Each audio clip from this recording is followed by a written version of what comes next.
Hello students, आज हम exercise 2.4 का 11th क्वेश्चन यानी 11वां क्वेश्चन करेंगे।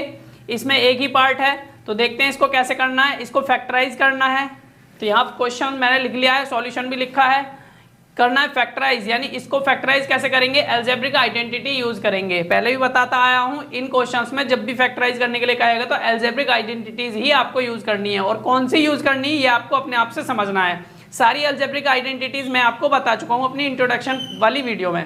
तो यहाँ पर हमने क्या किया, पहले हमने इसको ऐसे लिखा, इस क्वेश्चन को हमने जो क्वेश्चन था वो लिख लिया सॉल्यूशन में। उसके बाद हमने इक्वल का साइन लगा के इसको ऐसे लिख दिया, यानी कि हम इस क्वेश्चन को इस तरीके से लिख सकते हैं। इसको हम कैसे लिख सकते हैं, इसको हम ऐसे क्यों लिख सकते हैं, देखो हमने यहाँ देखा है 27 का एक्स क्यूब है और यहाँ पर 3x क्यूब लिख सकते हैं, 3x का होल क्यूब लिख सकते हैं इसको, और इसको हम y क्यूब लिख सकते हैं, इसको z क्यूब लिखा हुआ है ऐसे लिख देंगे। और इसको हम कैसे लिख सकते हैं, यहाँ लिखा है -9xyz, हम इसको लिख सकते हैं -3 × 3x × y × z।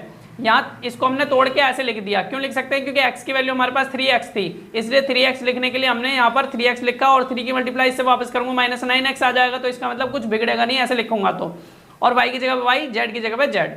अब ये क्वेश्चन हमने इस फॉर्म में लिख दिया, और हमारे पास एक अलजेब्रिक आइडेंटिटी है x cube plus y cube plus z cube -3xyz is equal to x plus Y plus Z into X square plus Y square plus Z square minus X Y minus Y Z minus Z x.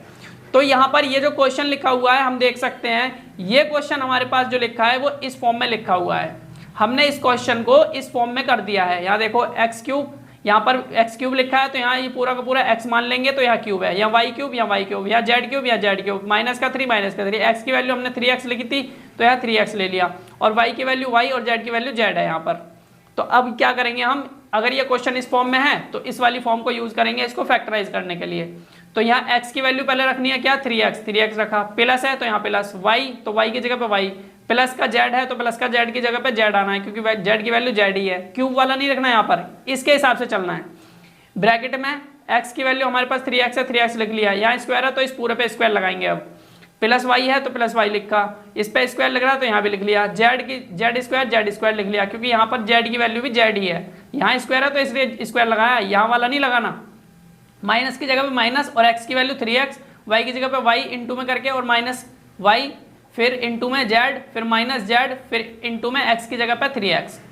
अब हम इसको solve करेंगे तो ये तो हमारा ऐसे ही आ जाएगा। इसको सॉल्व करेंगे, 3 का स्क्वायर 9 और x का स्क्वायर x, y का स्क्वायर y, z का स्क्वायर z, और इसकी और इसकी इन सब की मल्टीप्लाई होनी है, क्योंकि यहाँ नहीं, इन दोनों की मल्टीप्लाई करेंगे क्योंकि यहाँ मल्टीप्लीकेशन का साइन है बीच में। तो 3xy माइनस का 3xy आ गया, और इसकी मल्टीप्लाई करेंगे तो माइनस का yz आ जाएगा, और इसकी मल्टीप्लाई करेंगे तो माइनस का 3xz आ गया। तो यही हमें करना था आज, इस क्वेश्चन में फैक्टराइज करना था, हमने फैक्टराइज कर दिया। अपना नेक्स्ट क्वेश्चन अपनी नेक्स्ट वीडियो में करेंगे।